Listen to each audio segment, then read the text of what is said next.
Bonjour Québec, salut les amis, salut tout le monde. Je sais que ça fait longtemps que j'ai pas fait de vidéo. Enfin, dernièrement, c'est toujours pas mal des choses négatives, puis du négatif, puis du négatif, puis on veut que ça soit ainsi, d'accord? Donc, c'est à nous de changer tout ça de bord. Donc, je trouve que le français, en ce moment, la protection que la langue, la culture reçoit, elle est vraiment minime, je dirais même non existante. Alors, vous savez qu'est-ce qu'il reste à faire pour préserver sa culture? Mais il faut la fêter, puis il faut se la remémorer, puis il faut la ramener, puis il faut la célébrer.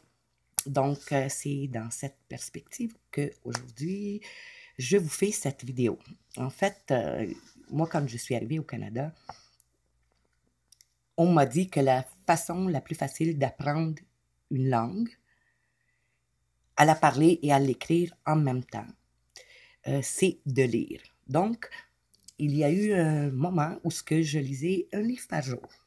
Donc, je crois que c'est un petit peu à cause de ça que mon orthographe en français est devenue quasi impeccable, si on veut. Et il y a également la littérature, parce que c'est à travers la littérature québécoise qu'on apprend vraiment l'histoire, puis vraiment qu'est-ce qu'il y en était. Donc, je parle ici de Gabriel Roy, de Tremblay, Gavremont, oh my God, il y en a tellement. Donc, je trouve que c'est une façon de célébrer sa culture et sa langue.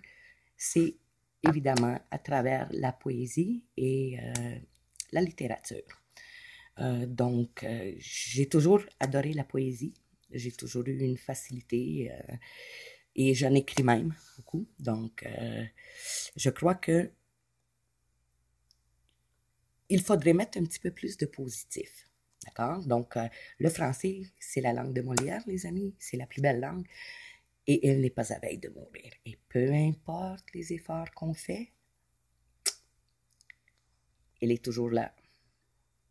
Et nous la parlons toujours. Et personnellement, je la célèbre. Donc, aujourd'hui, ben, il y a une fable, les fables de La Fontaine, vous connaissez sûrement. Euh, la, la cigale et la fourmi, c'est une des plus connues.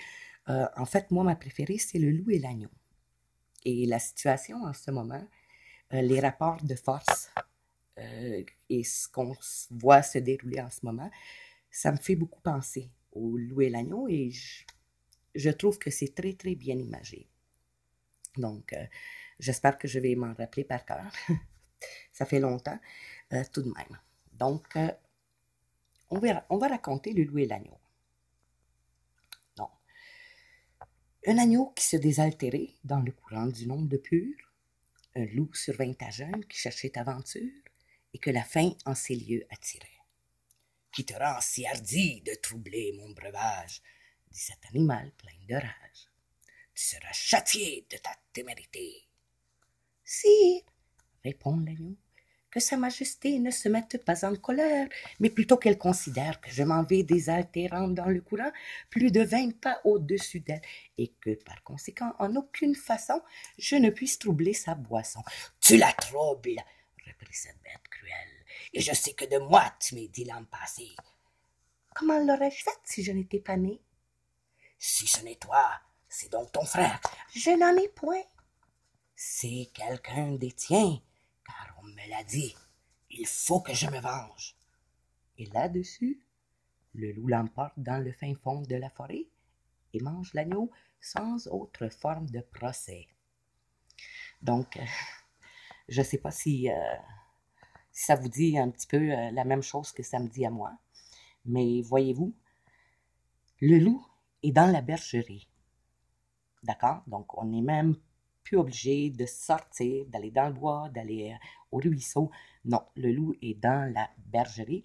Et savez-vous quoi? Il se déguise en agneau.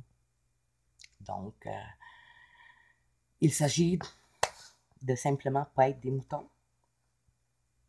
Et comme j'ai dit, le français, c'est la langue de Molière et il y a tellement de façons imagées d'expliquer une situation, je crois que c'est une des langues qui est unique comme ça. Et je crois que c'est par rapport au niveau, à la quantité du vocabulaire et aussi par rapport à la complexité de la grammaire et de l'orthographe. Donc, pour bien apprendre le français, en fait, comme je vous dis, moi, c'était lecture, lecture, lecture, lecture, lecture, mémoire photographique. Et je peux écrire quasiment sans faute, mais si vous me demandez quelle règle qui s'est appliquée où, je ne pourrais pas vous les nommer. Je sais juste que quand je l'entends, je sais comment l'écrire. Bon, donc, c'est un petit peu dans cette perspective-là que je faisais une vidéo aujourd'hui, voyez-vous.